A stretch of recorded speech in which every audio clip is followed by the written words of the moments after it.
Bonjour à tous, je m'appelle Audrey Skitz, je suis cadre de santé sur le groupement Sud.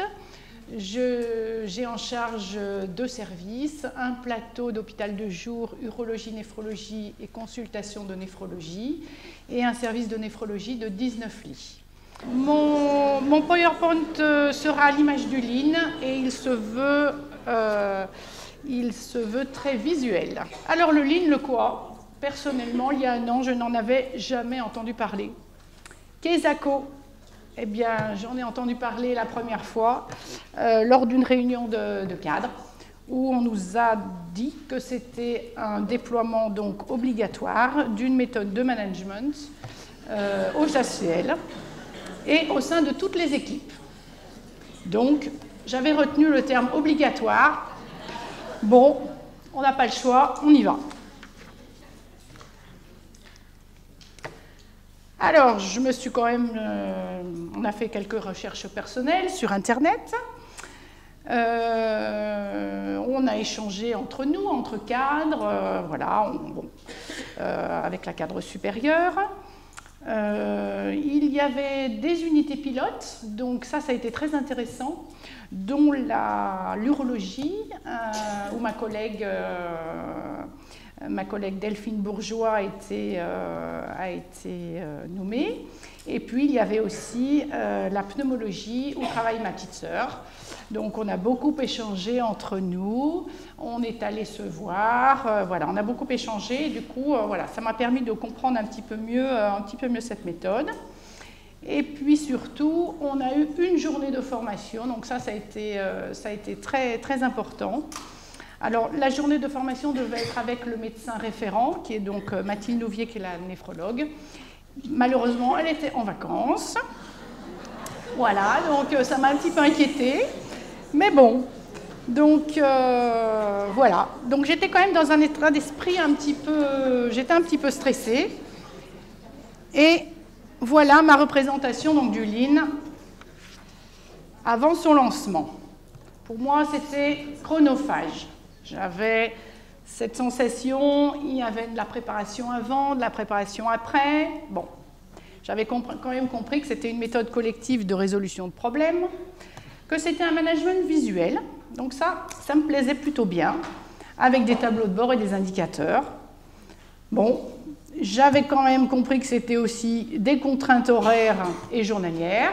Donc tous les jours à 5 minutes. Ça a beau être 5 minutes, bon, il faut les trouver. Doute sur la pérennité. Est-ce que la méthode allait être pérenne dans le temps? Et doute sur la présence du médecin, sachant qu'elle n'a pas été formée.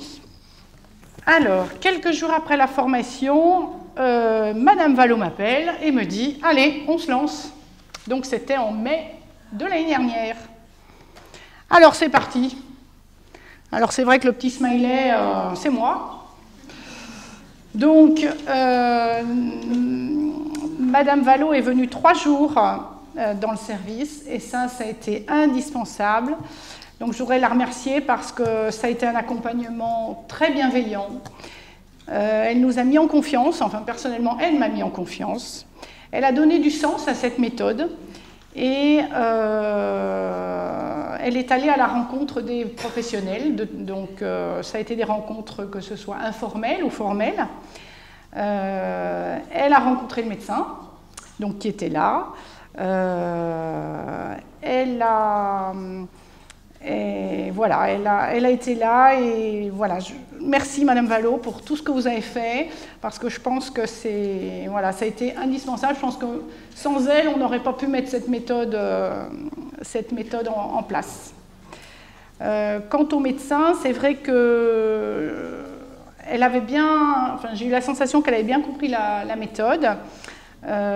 Parce qu'elle est quand même elle est garante de l'application des décisions auprès de l'équipe médicale. C'est elle qui va faire le relais quand il y a des décisions qui vont être prises. Et ça permet aussi le renforcement des équipes et la confiance. Donc on a dans ce temps-là, on a aussi installé notre tableau.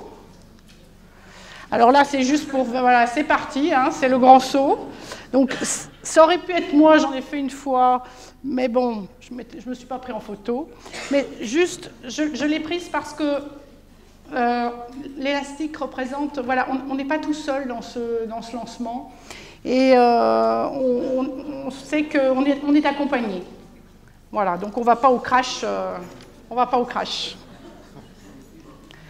Alors voilà mon tableau, enfin mon tableau, notre tableau. Donc il est situé dans la salle de soins, coincé entre deux lavabos.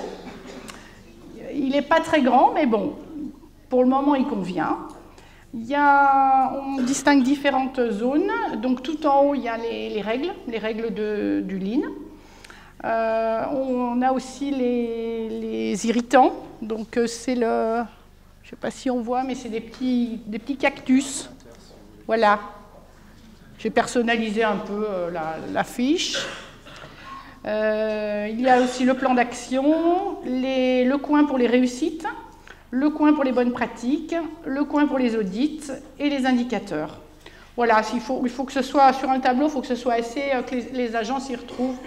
C'est vrai qu'il y a beaucoup de choses sur un petit tableau, mais bon, je crois que c'est pas mal, on s'en contente pour le moment.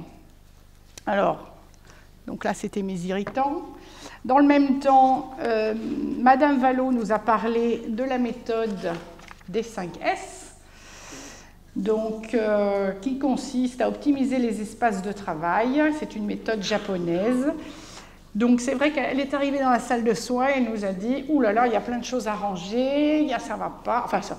Elle a remarqué beaucoup de choses qui allaient et beaucoup de choses qui n'allaient pas. C'est vrai qu'on multiplie les rangements, on ne trouve pas les choses, ce n'est pas ergonomique. Donc, voilà, elle nous a parlé de cette méthode. Donc, 5 axes.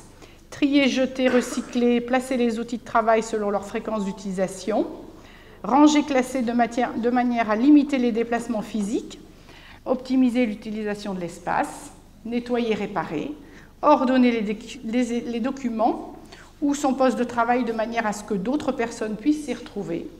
Et le plus difficile, je dirais, c'est être rigoureux et appliquer les 4 opérations précédentes et les maintenir dans le temps. Donc ça, c'est plutôt compliqué. On est toutes de bonnes intentions, on range, et puis voilà, hein, le travail fait que les salles de soins, je parlerai surtout de la salle de soins, mais se dérangent très vite. Donc voilà, mais ça a été très important. Tout le monde s'y est mis et s'y met encore, parce que dernièrement, je trouvais que la salle de soins était très très mal rangée, les placards constamment ouverts, il y avait des douillettes de partout, les téléphones n'étaient pas pris. Donc ce que j'ai fait, j'ai pris des photos et lors du Lean, je leur ai dit voilà ce qui se passe, est-ce que vous pensez que c'est agréable pour vous de travailler dans des conditions pareilles? Et le lendemain, impeccable, tout était rangé à sa place, il y en avait qui avaient fait des prépositions, etc. Donc voilà. Alors, le déroulement du Lean dans le service, on a choisi de le débuter à 14h50, donc ça concerne plus, on va dire, l'équipe du matin. Pas tous les jours, il y a certains jours où je ne peux pas faire le Lean, il y a certains jours aussi je choisis de ne pas le faire, soit parce que l'équipe est débordée et n'a pas mangé, soit parce que voilà, je ne suis pas en forme, donc j'adapte. Et on se met debout autour du tableau que vous avez vu tout à l'heure. Alors, souvent, je leur dis venez plus près parce que souvent, elles se mettent très loin. Bon, il faut que j'aille les chercher quand même. Hein. C'est souvent, je dis attention à 14h50, aujourd'hui, il y aura le Lean. Mais bon, voilà, il faut aller les chercher. Mais bon, ça c'est pas très grave. Les animateurs, c'est souvent moi. Quand il y a Mathilde Nouvier, le médecin, c'est elle. Et puis maintenant, je tends à ce que ce soit un membre de l'équipe. Donc dernièrement, je leur ai proposé, voilà, qui veut faire l'animateur, qui va faire le Lean. Donc ça, c'est une nouvelle façon de voir les choses. Et je trouve que ça responsabilise un peu les membres de l'équipe. Donc on commence toujours par un point sur le déroulement de la journée. Donc ça, c'est extrêmement important. Ça leur permet pour nous, c'est un sas de décompression. C'est un temps d'écoute et de parole. Ça me permet aussi d'avoir un indicateur de charge de travail. C'est aussi un indicateur de bien-être. Et puis, ça permet aussi de positionner les post-it. Des fois, elles n'y pensent pas. Je dis, ah bah tiens, ce que vous m'avez raconté là, c'est l'occasion de poser un post-it. Et puis surtout, c'est une façon aussi de valoriser l'autre, le travail des uns et des autres, et la reconnaissance du travail. Donc, je vais faire un petit focus sur un travail que j'ai fait sur la reconnaissance au travail, la valorisation. Il y a 2 ans, on a fait un travail en équipe sur les valeurs. Donc, en fait, le but, c'était de construire l'identité de notre équipe à travers les valeurs. Et on a choisi ensemble la valeur reconnaissance. Et donc maintenant, ça fait partie du Lean. On se dit merci, on se congratule. Alors j'avais utilisé un jour ce mot, et depuis c'est resté. Une aide-soignante me dit, aujourd'hui, j'ai dit merci à ma collègue. Voilà, ça c'est un point très positif. On remercie, je remercie, elles se remercient entre elles. Donc ça c'est un point important. Donc, une fois qu'on a fait ce point sur le déroulement de la journée, soit je décide de choisir un post-it, voilà. Soit je décide de parler d'un audit, ou je fais un point information. Quand je décide de faire quand je choisis un post-it, on va dire que je le choisis en fonction de la présence du médecin. Donc si c'est un post-it qui intéresse le médecin, ben, j'attends que le médecin soit là. Voilà. Et où je fais des présentations d'audit. Alors, un audit par exemple, un audit sur l'identito-vigilance que je fais tous les mois. Maintenant, c'est une infirmière ou une aide-soignante qui le fait.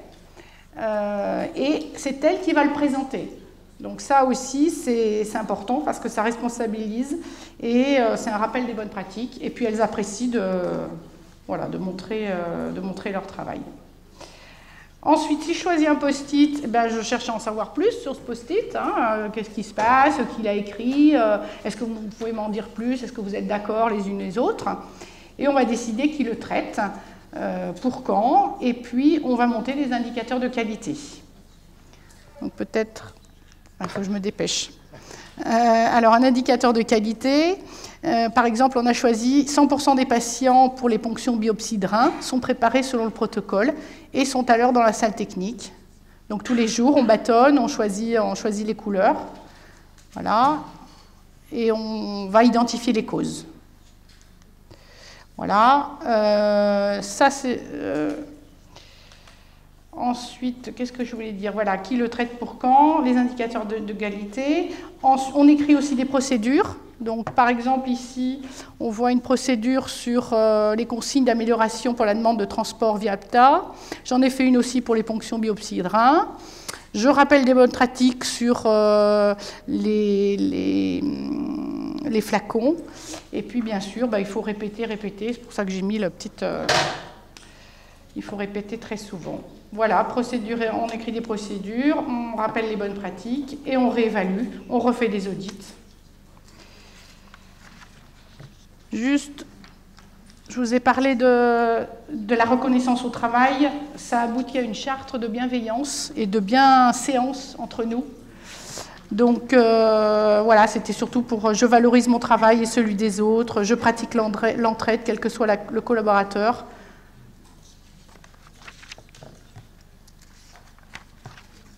Voilà. Alors après, qu'est-ce qu'on a? Voilà, les audits, les résultats des audits. Petite question. Et si pas de post-it? Bon. Alors c'est vrai que pas de post-it, lorsqu'on fait le déroulement de la journée, c'est là peut-être qu'on se dit, tiens, ça peut être l'occasion de poser un post-it. Puis il faut sans arrêt les relancer. Un post-it bombe, alors j'ai appelé ça comme ça parce que les post-it bombes, j'appelle ça des post-it un peu où il y a beaucoup de protagonistes, où c'est des problématiques très récurrentes qui ne sont pas réglées, genre des usines à gaz. Donc on aurait bien envie de les décrocher et de les foutre à la poubelle, mais on ne peut pas. Donc il ne faut pas faire l'autruche, et je pense qu'il faut les décortiquer en plusieurs post-it, en plusieurs problématiques pour pouvoir les régler. Et puis, peu de mobilisation médicale et baisse de la mobilisation générale. C'est vrai qu'on peut aussi... il faut maintenir le rituel, en fait. Il faut vraiment maintenir ce rituel. Il faut être créatif, bien sûr. Il faut trouver que ce soit des choses visuelles ou de notre part. Il faut toujours que le cadre soit motivé. Et puis, on fait appel à des amis, que ce soit les collègues cadres. On va voir ce qu'ils font. On appelle sa petite sœur à la rescousse. Voilà. Alors, après la mise en place du Lean, le Lean, c'est quoi pour nous? C'est un temps d'écoute, comme je l'ai dit tout à l'heure. C'est un rituel qui mobilise l'équipe. C'est un management visuel. Alors, ce management visuel, ça permet quoi? Une compréhension rapide, une meilleure visibilité de l'activité, ça facilite la compréhension du message et surtout, ça rend visible la contribution de chacun. Et ça rend visible notre efficacité. C'est un management collaboratif qui valorise, je l'ai dit, la reconnaissance des compétences des professionnels. C'est une démarche collective de résolution de problèmes avec une recherche de consensus, amélioration continue des pratiques, renforcement du collectif de travail, cohésion, contrôle des pratiques. Il faut quand même faire un effort de créativité, d'innovation et d'animation, bien sûr, pour maintenir la motivation. Ça reste chronophage, mais je pense que voilà, ça reste raisonnable par rapport à ce que j'avais imaginé. Des contraintes horaires et journalières et le suivi des projets et des actions. Et bien voilà. Ah si, je voulais juste ajouter, ça c'est ma petite sœur qui l'a fait, je m'en suis inspirée.